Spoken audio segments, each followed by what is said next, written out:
हम चाहते हैं कि यह पूरी की पूरी व्यवस्था ही सड़ी हुई है, इसीलिए हम व्यवस्था में सुधार नहीं चाहते हैं, हम व्यवस्था को उखाड़ फेंकना चाहते हैं, उसमें हम परिवर्तन चाहते हैं, उसको हम एनिहिलेट करना चाहते हैं। ये बात बाबा साहब भीमराव अंबेडकर ने कही।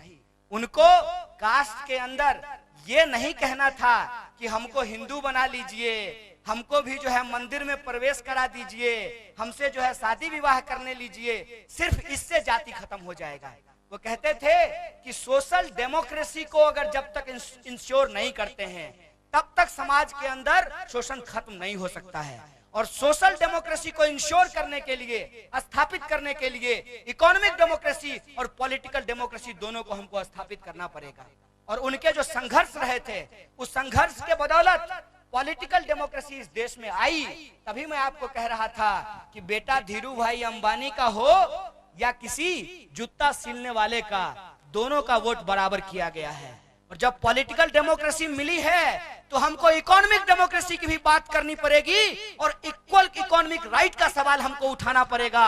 तभी जाकर के सोशल इक्वलिटी का सवाल आएगा, सामाजिक न्याय का सवाल समाज में स्थापित किया जाता है। ये बात मैं आपसे कहना चाहता हूं।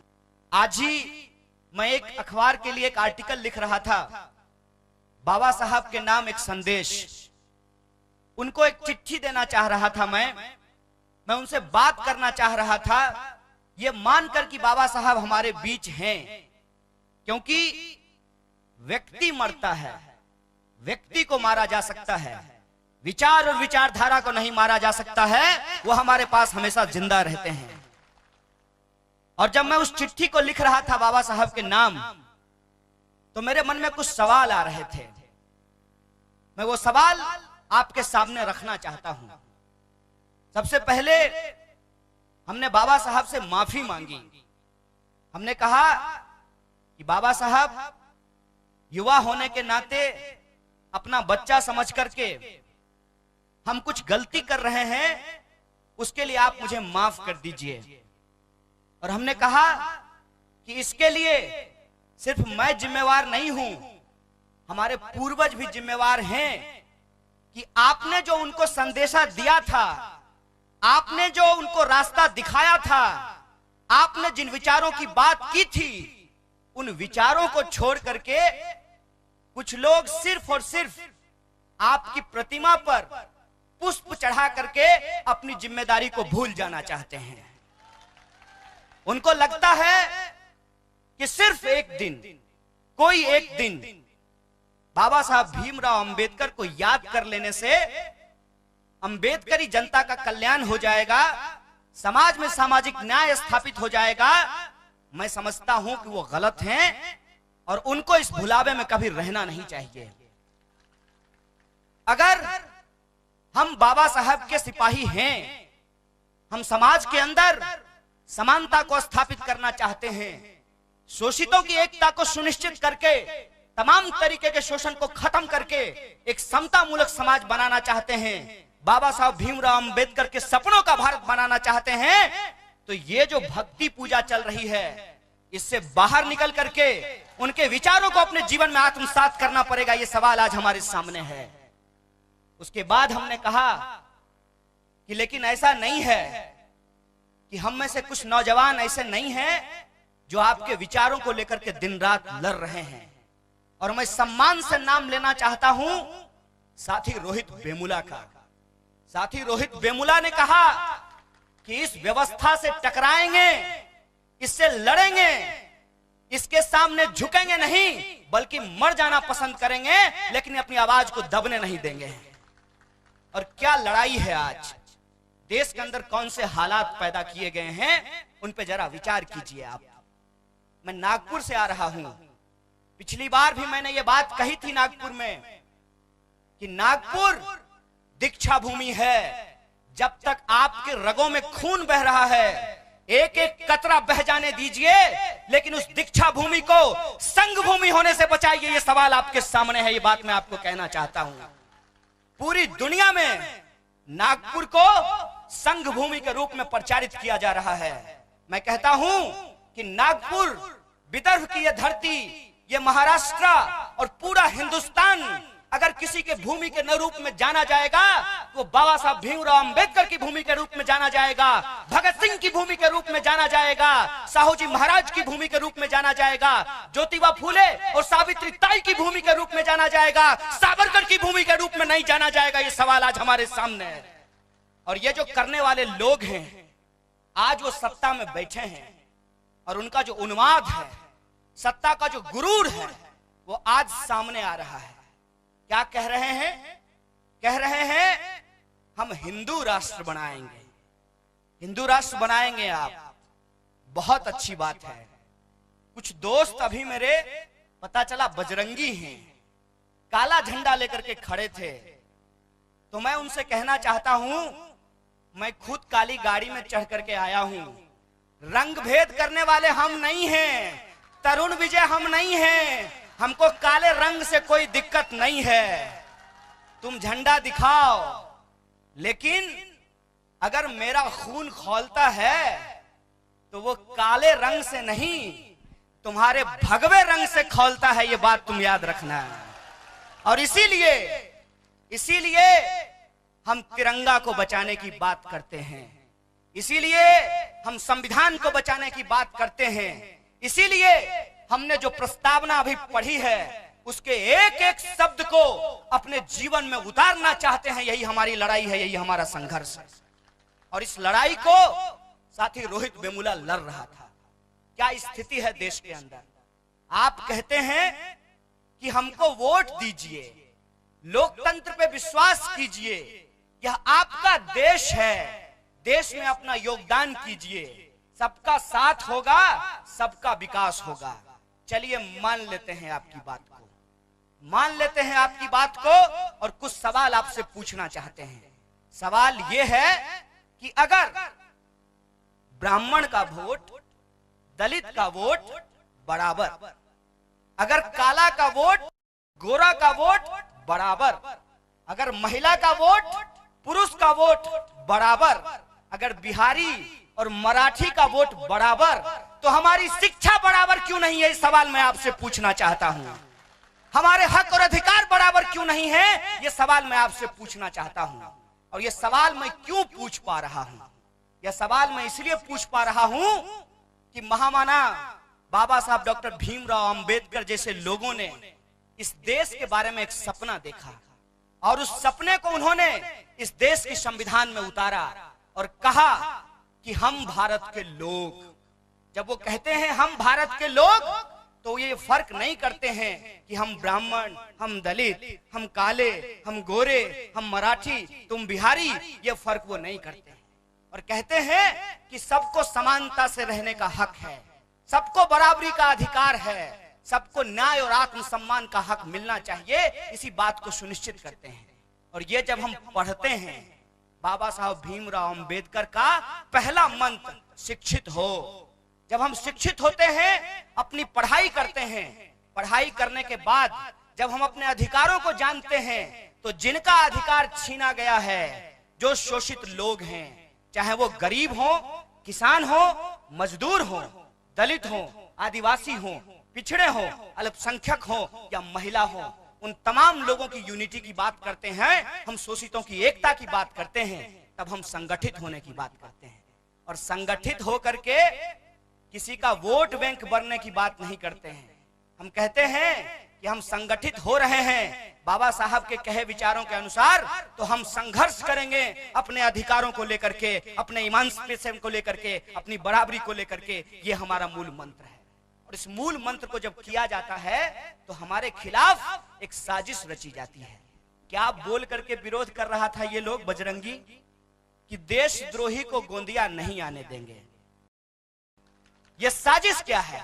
मैं आप लोगों का ध्यान आकर्षित करना चाहता हूं।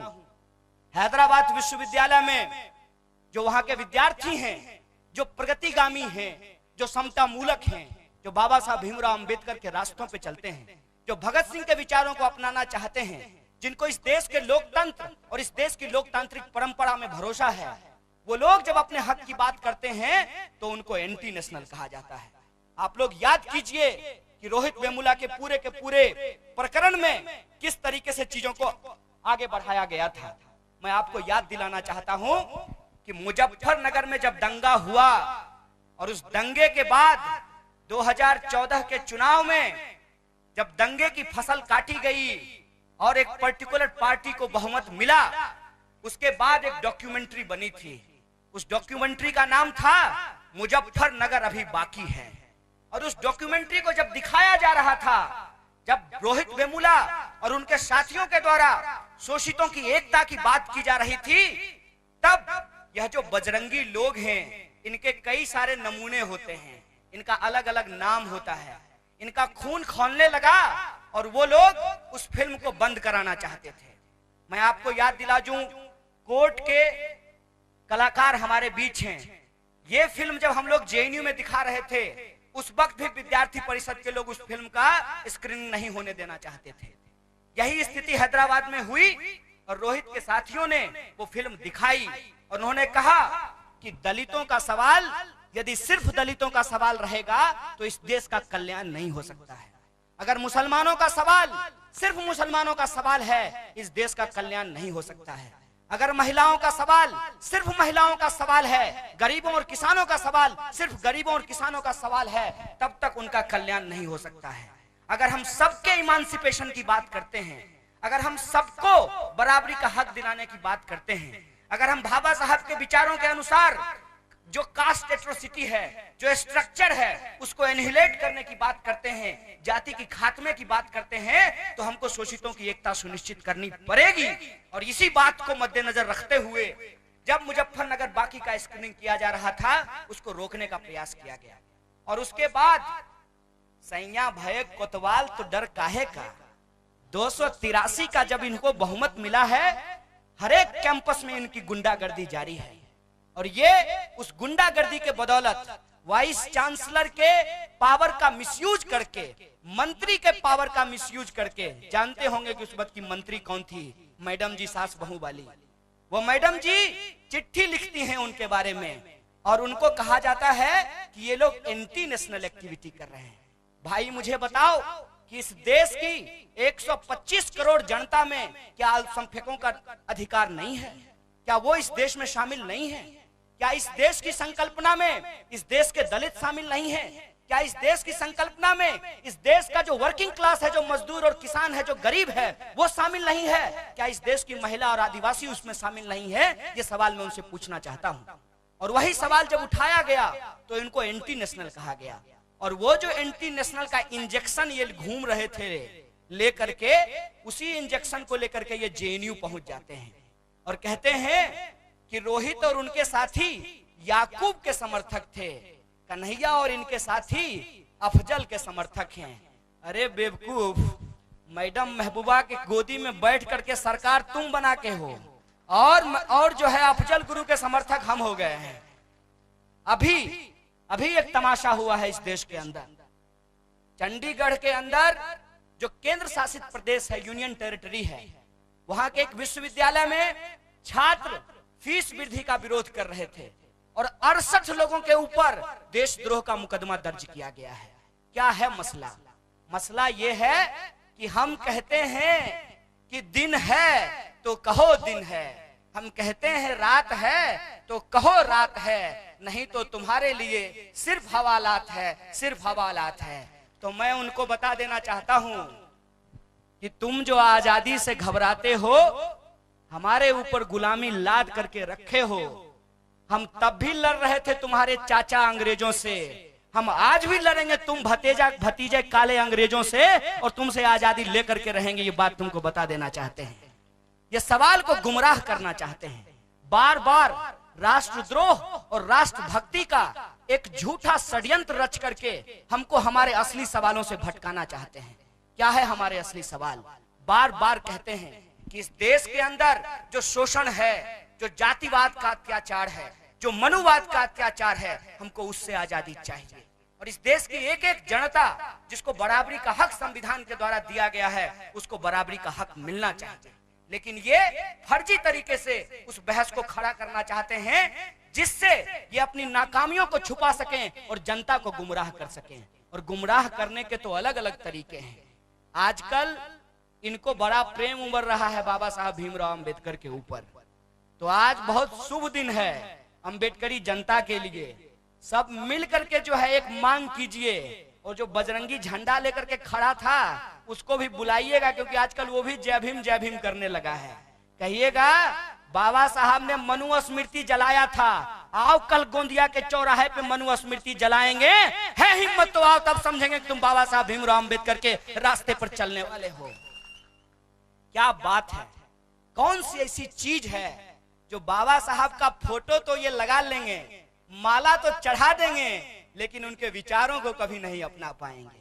और वो बात ये है कि जो लोग वर्ण व्यवस्था में भरोसा करते हैं, जो कहते हैं कि समाज में कभी बराबरी नहीं लाई जा सकती है, जो कहते हैं कि हम भारत को एक हिंदू राष्ट्र बनाएंगे, बताइए वो बाबा साहब को कैसे अपना पाएंगे?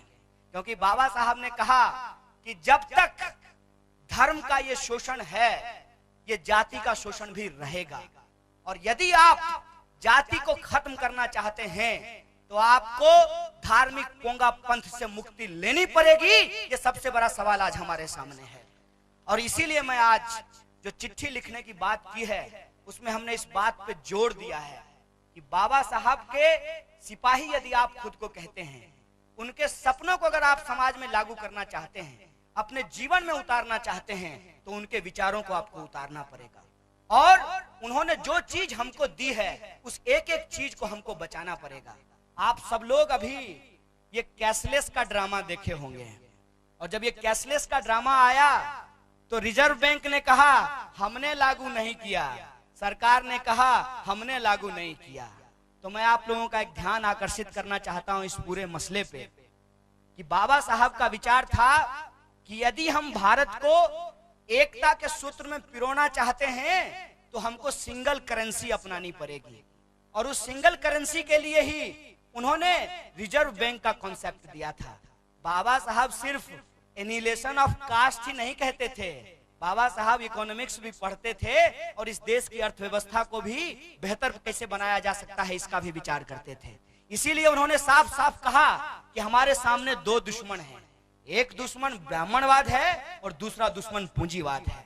और इसीलिए इस देश के अंदर उन्होंने स्टेट सोशलिज्म की बात की थी, और स्टेट सोशलिज्म में उन्होंने एकदम जोर देकर के कहा कि स्टेट विद इन स्टेट नहीं होगा। स्टेट विद इन स्टेट नहीं होने का मतलब यह है कि हम जनता हैं और हम किसी समाज में रहते हैं, और उस समाज की एक संस्था राज्य होती है, सरकार होती है, और सरकार हमारी चुनी हुई होती है, क्योंकि हमारे यहाँ लोकतंत्र है, गणतंत्र है। और वह लोकतंत्र काम कैसे करेगा उसके लिए संविधान लिखा गया है। तो जब हम अपना ओनरशिप सरकार को दे देते हैं, अपने मन से आत्महत्या भी नहीं कर सकते हैं, तो हम फिर किसी चीज का मालिक कैसे हो सकते हैं? इसीलिए स्टेट विद इन स्टेट को बाबा साहब ने खारिज किया और कहा कि लैंड का डिस्ट्रीब्यूशन होना चाहिए और सारा लैंड का ओनरशिप सरकार के पास होना चाहिए। ये बात बाबा साहब भीमराव अम्बेडकर ने कही थी। लेकिन मुझे बताइए कि बाबा साहब के नाम पे जो लोग वोट लेते हैं, जो चुन करके जाते हैं, क्या कभी आमदार के रूप में, कभी सांसद के रूप में विधानसभा और संसद में गरीब शोषित जनता के बीच में लैंड डिस्ट्रीब्यूट करना चाहिए और बड़े जो जमींदार हैं उनसे जमीन छीन करके गरीबों में बांटना चाहिए, इस बात को कभी उठाते हैं? ये सवाल मैं आपसे पूछना चाहता हूं। तो ये जो वोट बैंक की राजनीति है, इस बात से हमको समझना पड़ेगा, और जो उनका विजन है उस विजन को हमको उतारना पड़ेगा। और एक एक सवाल पे उन्होंने बेबाकी से अपनी राय रखी। उन्होंने कहा कि हम इस कास्ट सिस्टम में मोबिलिटी नहीं चाहते हैं, मतलब हमको रिजर्वेशन दे दीजिए और रिजर्वेशन लेकर के हम मिडिल क्लास का हिस्सा हो जाएंगे और हम भी किसी और के साथ अनटचेबिलिटी प्रैक्टिस करने लगेंगे, छुआछूत प्रैक्टिस करने लगेंगे। हम उसमें मोबिलिटी नहीं चाहते हैं। हम चाहते हैं कि यह पूरी की पूरी व्यवस्था ही सड़ी हुई है, इसीलिए हम व्यवस्था में सुधार नहीं चाहते हैं, हम व्यवस्था को उखाड़ फेंकना चाहते हैं, उसमें हम परिवर्तन चाहते हैं, उसको हम एनिहिलेट करना चाहते हैं। ये बात बाबा साहब भीमराव अम्बेडकर ने कही। उनको कास्ट के अंदर ये नहीं कहना था कि हमको हिंदू बना लीजिए, हमको भी जो है मंदिर में प्रवेश करा दीजिए, हमसे जो है शादी विवाह करने लीजिए, सिर्फ इससे जाति खत्म हो जाएगा। वो कहते थे कि सोशल डेमोक्रेसी को अगर जब तक इंश्योर नहीं करते हैं तब तक समाज के अंदर शोषण खत्म नहीं हो सकता है। और सोशल डेमोक्रेसी को इंश्योर करने के लिए, स्थापित करने के लिए इकोनॉमिक डेमोक्रेसी और पॉलिटिकल डेमोक्रेसी दोनों को हमको स्थापित करना पड़ेगा। और उनके जो संघर्ष रहे थे, उस संघर्ष के बदौलत पॉलिटिकल डेमोक्रेसी इस देश में आई। तभी मैं आपको कह रहा था कि बेटा धीरू भाई अंबानी का हो या किसी जूता सिलने वाले का, दोनों का वोट बराबर किया गया है। और जब पॉलिटिकल डेमोक्रेसी मिली है तो हमको इकोनॉमिक डेमोक्रेसी की भी बात करनी पड़ेगी और इक्वल इकोनॉमिक राइट का सवाल हमको उठाना पड़ेगा। तभी जाकर के सोशल इक्वलिटी का सवाल आएगा, सामाजिक न्याय का सवाल समाज में स्थापित किया जाता है। ये बात मैं आपसे कहना चाहता हूँ। बाबा साहब के जो विचार हैं, इन विचारों को आज पर्दा डालने की कोशिश की जा रही है और इनकी बड़ी से बड़ी मूर्ति बनाई जा रही है। मूर्ति बड़ा, विचार जो है उसमें गुम कर देने की साजिश चल रही है। इसीलिए जब मुझे ये कहा गया कि गोंदिया जाना है और खास करके विद्यार्थी और नौजवान आपसे बात करना चाहते हैं, हमने कहा कि अगर छात्र और नौजवान गोंदिया के इस कार्यक्रम को इतने उत्साह से मनाते हैं तो उनको एक संकल्प लेना पड़ेगा कि बाबा साहब की जयंती हमारे लिए संकल्प दिवस है। और इस संकल्प दिवस के दिन हम ये संकल्प लेते हैं कि फूल चढ़ा करके भूल नहीं जाएंगे, बाबा साहब के विचारों को घर घर तक पहुंचाएंगे। ये संकल्प आपको लेना पड़ेगा। ये सवाल आज आपके सामने है। इसीलिए दोस्तों, जब हम बाबा साहब की बात कर रहे हैं तो देश के अंदर जो हालात हैं उस पर भी हमको एक नजर दौड़ानी चाहिए कि जो हमको मिला था वो भी हमको मिल पाएगा कि नहीं मिल पाएगा। ये सवाल आज हमारे सामने है। दुष्यंत की एक लाइन है कि कहां तो तय था चिरागा हर एक घर के लिए, कहां चिराग मयस्सर नहीं शहर के लिए। कहां तो आपने सबको शिक्षा देने की बात की थी, लेकिन आज जो शिक्षा हम लोगों को थोड़ी थोड़ी मिलनी शुरू हुई थी उसको भी आपने बंद करना शुरू कर दिया है। आप लोग जानते होंगे इस बात को कि अभी नया रेगुलेशन आया है MHRD का, जिसमें कहा गया कि डिस्क्रिमिनेशन की स्टडी करने वाले जो सेंटर पूरे देश के केंद्रीय विश्वविद्यालयों में खुले थे उसको बंद किया जाएगा। क्यों बंद किया जाएगा? क्योंकि जो बजट इस बार का आया है और इससे पहले भी आया है, हर बार के बजट में शिक्षा के बजट को कम किया जा रहा है। बाबा साहब का मूल मंत्र है कि आपको शिक्षित होना है, आपको पढ़ना है, तभी जाकर के आप सोशल ट्रांसफॉर्मेशन कर सकते हैं। इसीलिए आज एक साजिश है कि सरकारी स्कूलों को बंद किया जा रहा है, सरकारी अस्पतालों को बंद किया जा रहा है, सरकारी जो संस्थान हैं उनको बर्बाद किया जा रहा है। क्योंकि हम सब लोग जानते हैं कि सरकारी स्कूल में किनके बच्चे पढ़ते हैं और सरकारी अस्पतालों में किनका इलाज होता है, सरकारी बसों पे कौन यात्रा करते हैं, ये हम सब जानते हैं। इसीलिए अगर आज बाबा साहब की चर्चा कर रहे हैं तो हमको सार्वजनिक क्षेत्र के उद्यमों को बचाने की भी बात करनी पड़ेगी। और आजकल मेक इन इंडिया की बात की जा रही है। मेक इन इंडिया, आहा कितना बढ़िया है। एक मूर्ति बन रही है इंडिया के इंटीग्रेशन का, जिनको क्रेडिट दिया जाता है सरदार वल्लभ भाई पटेल का। पता है वो मूर्ति कहां बन रहा है? Make in China. नारा मेक इन इंडिया, मूर्ति बनेगा चाइना में, बाहर मेक इन इंडिया। और मेक इन इंडिया की जब बात हो रही है तो स्वच्छ भारत अभियान की याद आ गई। हजारों साल से जो लोग आपका कूड़ा उठाते रहे उनको कभी बराबर में बिठाने के बारे में नहीं सोचा और स्वेच्छाग्रह की बात कर रहे हैं। मोदी जी, आप जो आरएसएस की चाल को डेवलपमेंट के तरीके के साथ हमारे सामने प्रस्तुत कर रहे हैं, मैं जरा उसका पोल खोलना चाहता हूं। आरएसएस ने कहा सामाजिक न्याय मत बोलिए, सामाजिक समरसता बोलिए, बाहर समरसता। आओ आओ आओ आकर के जरा हमारे घर में हमारे साथ रह करके, हमारे खेतों में काम करके, गटर में उतर करके दिखाओ, तब समझते हैं कि समरसता कैसा होता है। हजारों साल से हमारे अधिकारों को छीन करके रखा और आज जब हम अपने हक को लेकर के संगठित हो रहे हैं तो आपको समरसता याद आ रही है। आजकल इनका मध्य प्रदेश में एक कार्यक्रम चल रहा है, चूल्हा चक्की कार्यक्रम, जिसमें ये दलितों के घर जाते हैं, खुद खाना बना करके खाते हैं। अरे साहब, कभी हमको भी अपने घर बुलाइए और आपके किचन में हम बना करके खाते हैं, जरा वो खाना खिलाइए।